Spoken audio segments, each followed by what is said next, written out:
This is the advanced method to enable TPM 2 using PowerShell and the registry editor.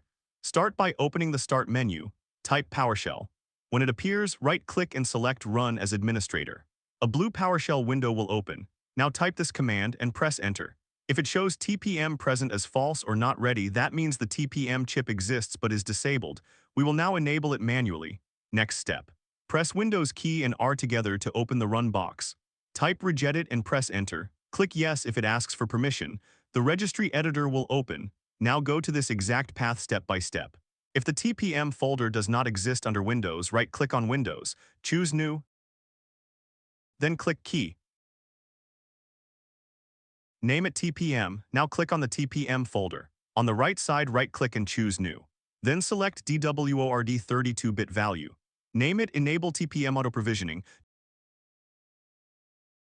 Double-click on it and set the value data to 1.